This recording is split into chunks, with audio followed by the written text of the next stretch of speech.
Hi, Gratitude Seeker. Welcome to a new episode of the Gratitude Podcast. Today, with us, we have an amazing human being that has inspired me in so many ways, so many times in my life. His name is Stephenson, and when he was born, doctors predicted he would only survive 24 hours because of a rare bone disorder that stunted his growth and caused his bones to be extremely fragile. But this amazing human being got to do so much more than just live the 24 hours. He actually got to meet and work with President Clinton, to inspire people like Sir Richard Branson, to speak with people like His Holiness the 14th Dalai Lama, with Oprah, with many amazing people, and had a huge impact in the world. And I'm really honored to have this occasion to bring him in front of you and to ask him a few questions and hopefully to get inspired by his amazing wisdom and his huge heart. What I love most about him, that he has such a big heart, and you can totally feel his authenticity and his beautiful soul. Thank you so much for accepting my invitation, Sean, and welcome to the Gratitude Podcast. My pleasure, and thank you so much for the kind words and, wisdom that you mentioned that comes out of me. It's not from me. It's so much bigger than me, and it's through me, and we all have access to that same level of wisdom when we quiet our ego, when we take care of our health, when we count our blessings, which you call gratitude here.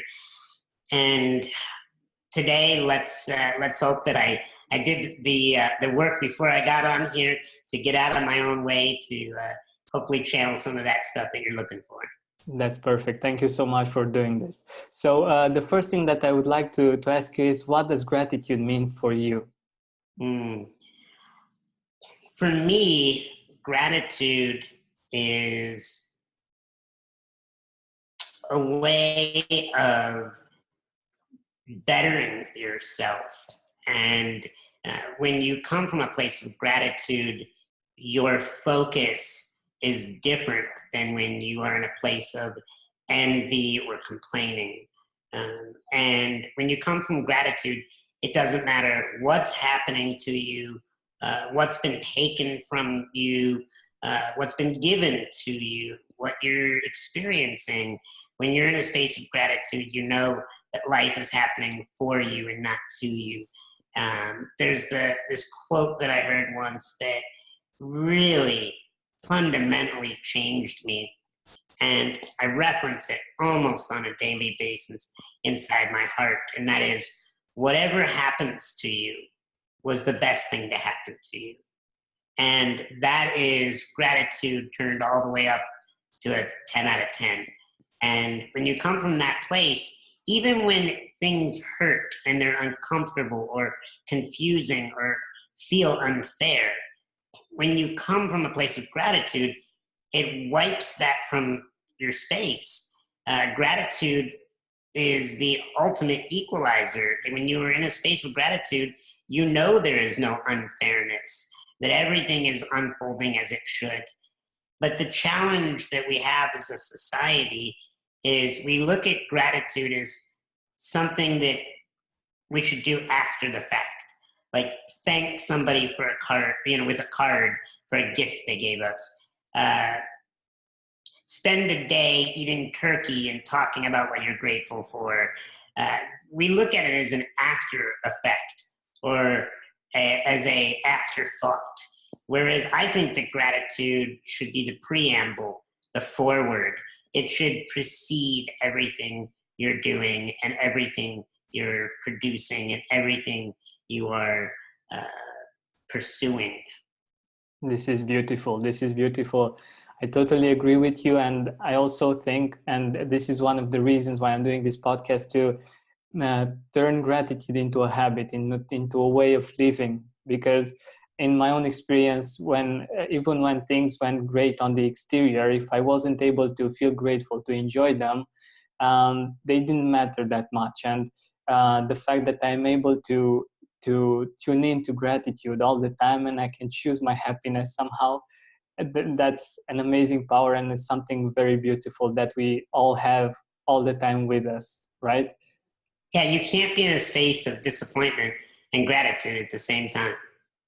Exactly, exactly. And I love that you mentioned something, not just now but also in your talks, about fairness, and that we sometimes feel that life is not fair with us, or things like these.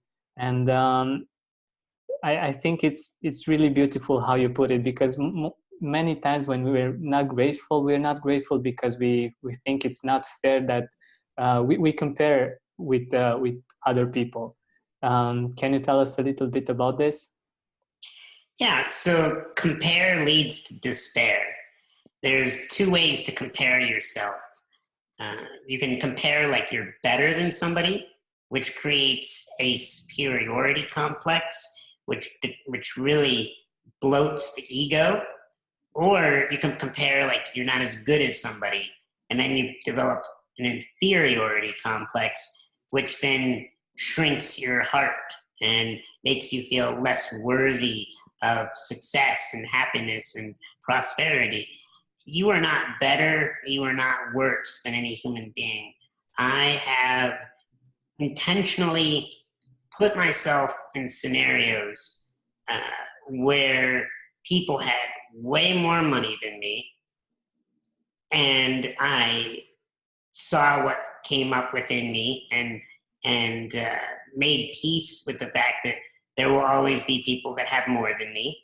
And then I have intentionally gone out to places in the world where people have far less money than me, far less resources than me, and saw what came up with inside of me and cleared anything that made me feel like I was better than them, which is not true.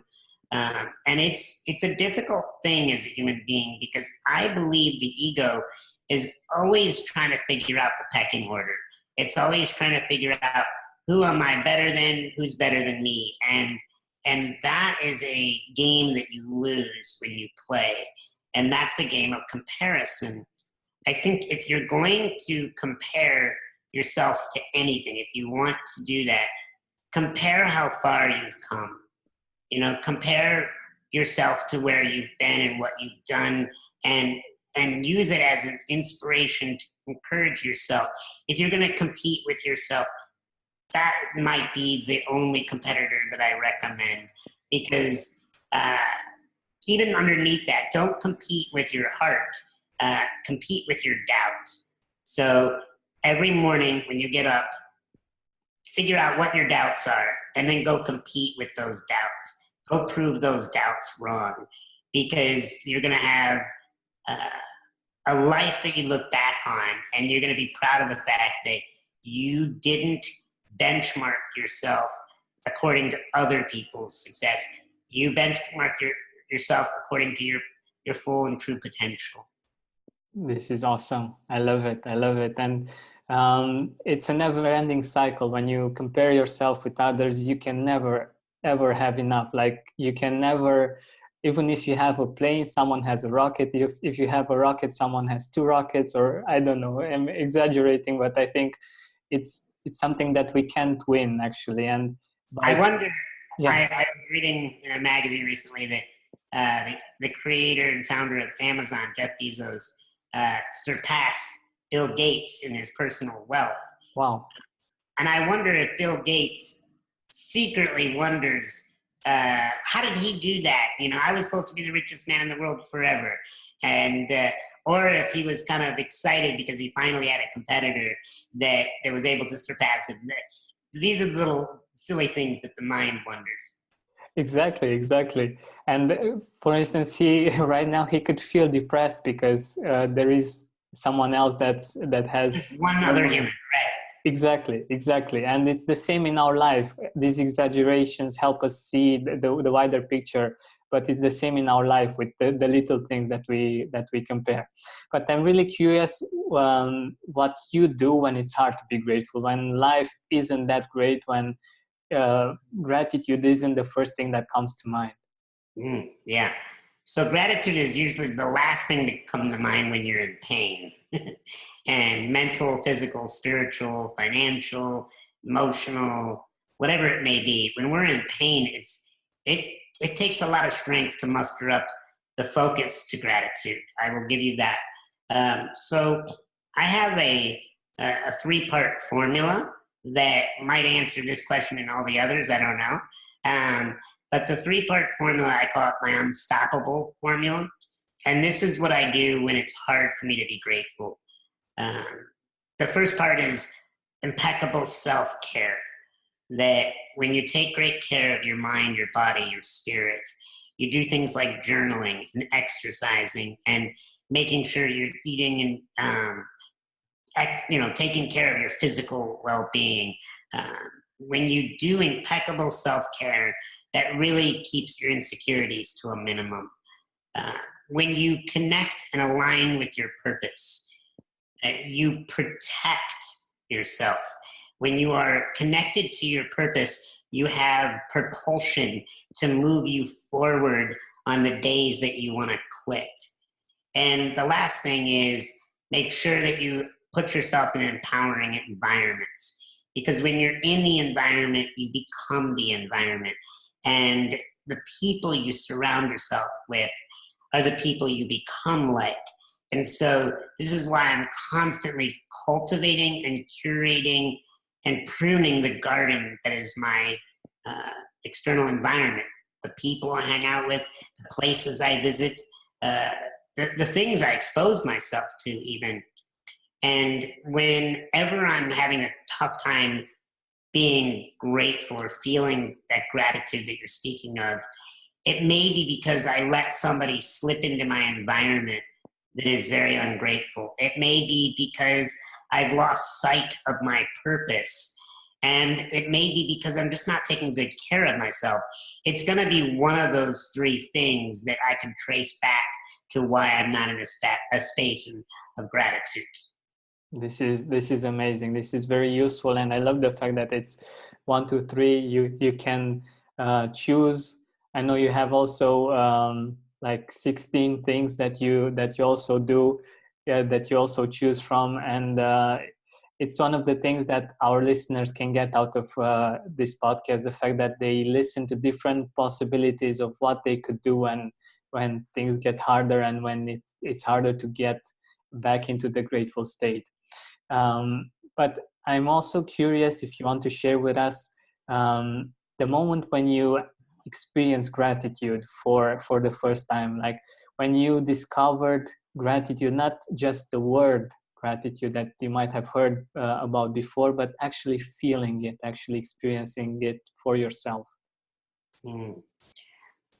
Well, I probably experienced it multiple times before I knew what it was. There was so many times in my life where something would happen and then there would be a miraculous turnaround, and I would be bathed with that feeling that you and I are speaking of called gratitude. But it really wasn't until I started to surround myself with spiritual teachers, my wife being one of them, people who are very open to the big picture of why are we on this planet.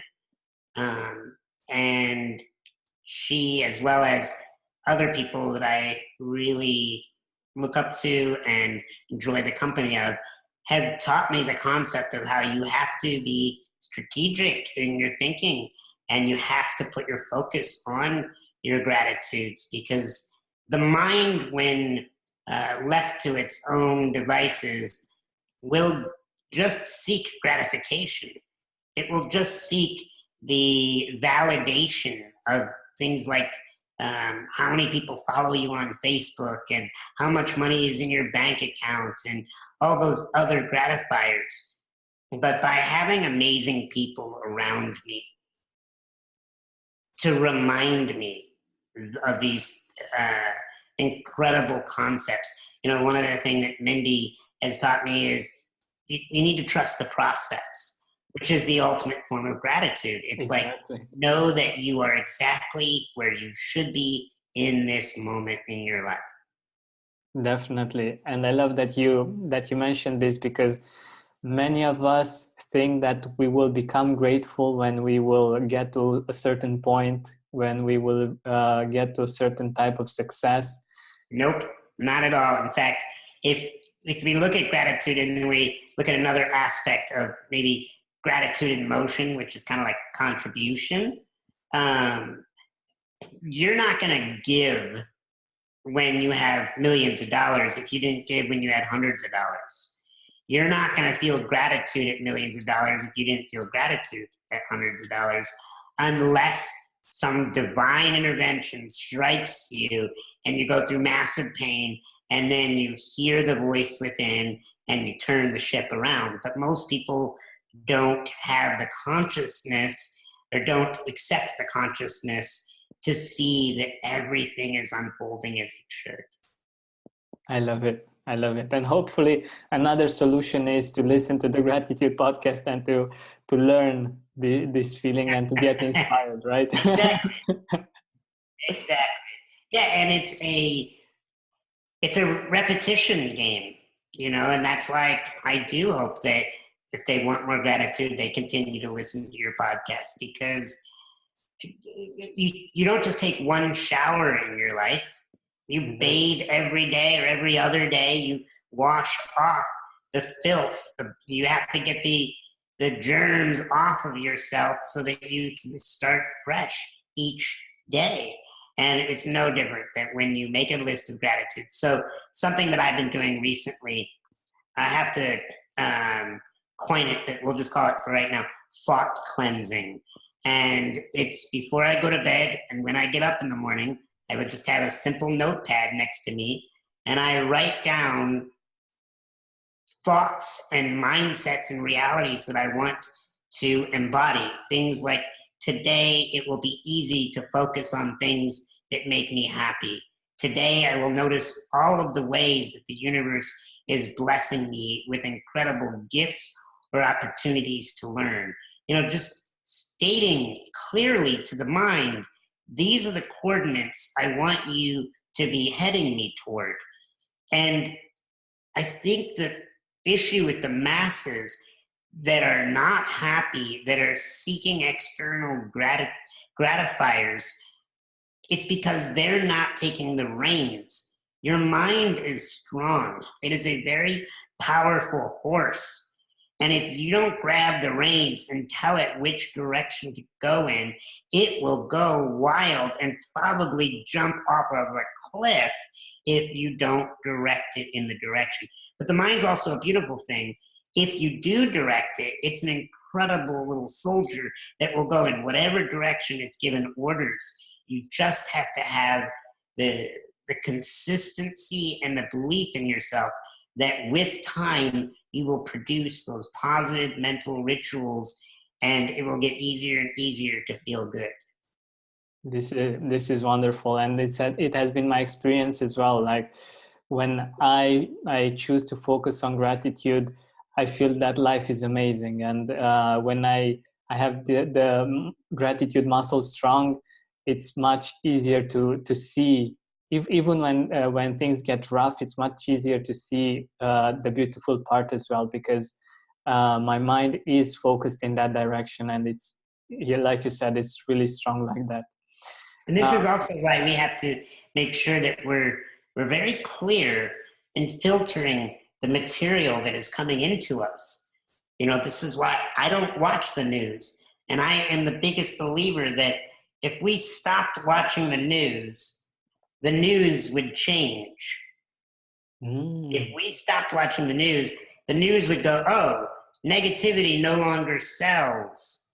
Maybe we need to balance out the equation, because I'm not naive. I know that bad things happen. Not even bad things. That's a judgment. That things happen that are painful for the human race. I know that pain exists. but there's also a lot of pleasure and good things on this planet, things that bring such relief to the human race. And the media is not equally balancing out news about that. You might get 29 minutes of negativity and 1 minute about the fireman who saves the cat out of the tree. And when you think that there's only one good thing happening out there, your brain goes in the direction of fear and pain and worry and anxiety. And when you're in most states of mind, gratitude is the last thing that you think would be responsible to focus on. Yeah, and the thing is that we get to survive by thinking about those things, or so we think, but we're not happy, and it's a pity. Actually, it's much better to live life with gratitude, with happiness in our heart, rather than to know everything that's going on, especially the bad things that are going on. But I'm really curious if you have some practices that you do to keep yourself grateful. Journaling, that helps a lot. There's a great book by Julia Cameron called The Artist's Way, and she talks about this thing called morning pages, where you write 3 pages a day. You just get out of your head and just dump it all out on paper. And a lot of the times when I'm doing my morning pages, if I don't know what to talk about, or to write about, I should say, I write about what I'm grateful for. And that's a practice that I do. Sometimes when I'm with the people that are closest to me in my life, I will ask them, what are you grateful for? And we'll go around the room and we'll talk about our gratitudes. Sometimes in the car with Mindy, I'll be like, what are you grateful for today, baby? And then she'll share, and then she'll ask me. So it's a process of just making gratitude a conscious choice and an activity, not an afterthought. Definitely, I love this, the fact that you state this so strongly, that this is how usually people perceive gratitude. It's something that you feel when something amazing happens. And the thing is that these things that are that make us feel so grateful don't happen each day usually. But if we choose to be grateful, we will see things that can make us that grateful each day. And this is the wonderful thing about gratitude, in my opinion. So also, I don't know if you've always been grateful. So this should be a question, actually. Have you always been grateful? No, I go through moments where I'm the opposite of grateful. I'm a whiny little punk. I complain. I kick. I scream. I list out all the things that are unfair. Let's be clear. Sean Stephenson is not some divine being of light that is always grateful. I have seasons, even, not just a moment, but a season, like a period of my life where maybe it's a few months where I'm just stuck and I'm struggling to want to even experience gratitude. Because the moment you start experiencing gratitude, you have to let go of your whining and complaining. But sometimes I don't do my self-care. I'm not aligned with my purpose. I put myself in lousy environments, and then I inevitably move away from gratitude. I just came back from a conference that I was speaking at, and I attended the whole conference. And what I loved about it is that pretty much everybody that I was interacting with in between the sessions, they were telling me about the things that they were working on, that they were excited about, that they have enjoyed recently. And it was just so much gratitude present in the room that it shifted my way of being, so that I came home excited to continue that way of thinking. That's because when you're in the environment, you become the environment. Previous to that, maybe a few months ago, I was around a few people who were very ungrateful, very negative, very much complaining. And I was surrounding myself with that energy, and I became that energy. I do believe that no matter how much willpower you think you have, you become your environment. So if you want to feel grateful, go find people that are often grateful around you and just spend time with them. It will rub off, it will permeate into your being. Definitely. I couldn't agree more. And on that note, who are the people in your life that you are grateful for that you would love to mention? Mm. I'm definitely grateful for Mindy, my wife. I am grateful for one of my mentors, Joe Polish, who has taught me so much about business. I am grateful for one of my best friends, Peter. I'm grateful for a gal I call my guardian angel, who actually physically saved my life, Jamie Del Fiero. There's just a long list. I'm grateful for my family. I am grateful for my customers, people who believe in my message and are willing to share with me their thank you notes, also known as their money. I'm very grateful for the people that allow me to do what I do for a living. So I'm super grateful. And deep down inside, I'm even grateful for the people that challenge me. I am grateful for the people that are able to irritate me and upset me. Some of those people I mentioned are capable of that as well. But I'm grateful for my own ability to get back up when I've been knocked down. It might sound arrogant, and I don't mean it to be, but I'm very grateful that I'm a resilient human being. I attribute that to a very strong purpose. So I don't get back up again in life when I get knocked down because I want more for me. I get back up again because I know there's more left to do. Every day your eyes open, God's not done with you. You could call it God, universe, energy, whatever makes you feel comfortable. But at the end of the day, if you're still breathing, there's still time for your dreams, and there's still time for you to give back and do what your heart is radiating, and that's your life purpose. I love it. I love it. And I also love the fact that you mentioned something really, really important, which is being grateful for yourself as well. Like this is something that few people talk about, and I think it's really important to feel grateful and to appreciate ourselves as well. So we're at the end almost of our time together.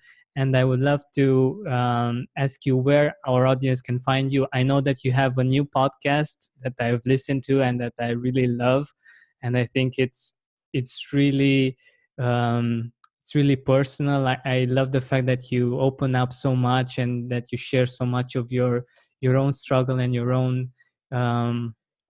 You feel. I feel like I know you much better from listening to that podcast. Can you say a few words about the podcast? Sure. So it's called The Sean Stephenson Show. Very original. The Sean Stephenson Show, How to Become a Lucrative Speaker. So everybody has a message, whether you're an author, a podcaster, just even as a parent, if you have a message that you want to share to your children, we all have to be speakers in our own arenas. And I teach people how they can take that message and if they want, be able to make it a lucrative lifestyle and get paid as a professional speaker. And I also share a lot of my own personal life. So it's a mixture. I talk about how it's all about how to become a lucrative speaker and live a fulfilling life. So they can go to the SeanStevensonShow.com. So the Sean, S-E-A-N, Stephenson, S-T-E-P-H-E-N-S-O-N, show.com, and they can subscribe. I'd love it if they subscribe to the podcast and rate some of the episodes. That would be wonderful. All right. And you can also find it on iTunes, I believe, on Stitcher, or on whatever podcasting app you're using. I know this is quite important for our listeners to know that it's really easy to get to it and to listen to it. I've personally found it on Apple Podcasts and I've subscribed, so I definitely recommend it. Thank you so much, Sean, for being here with us and for your time. I really, really appreciate it. Thank you.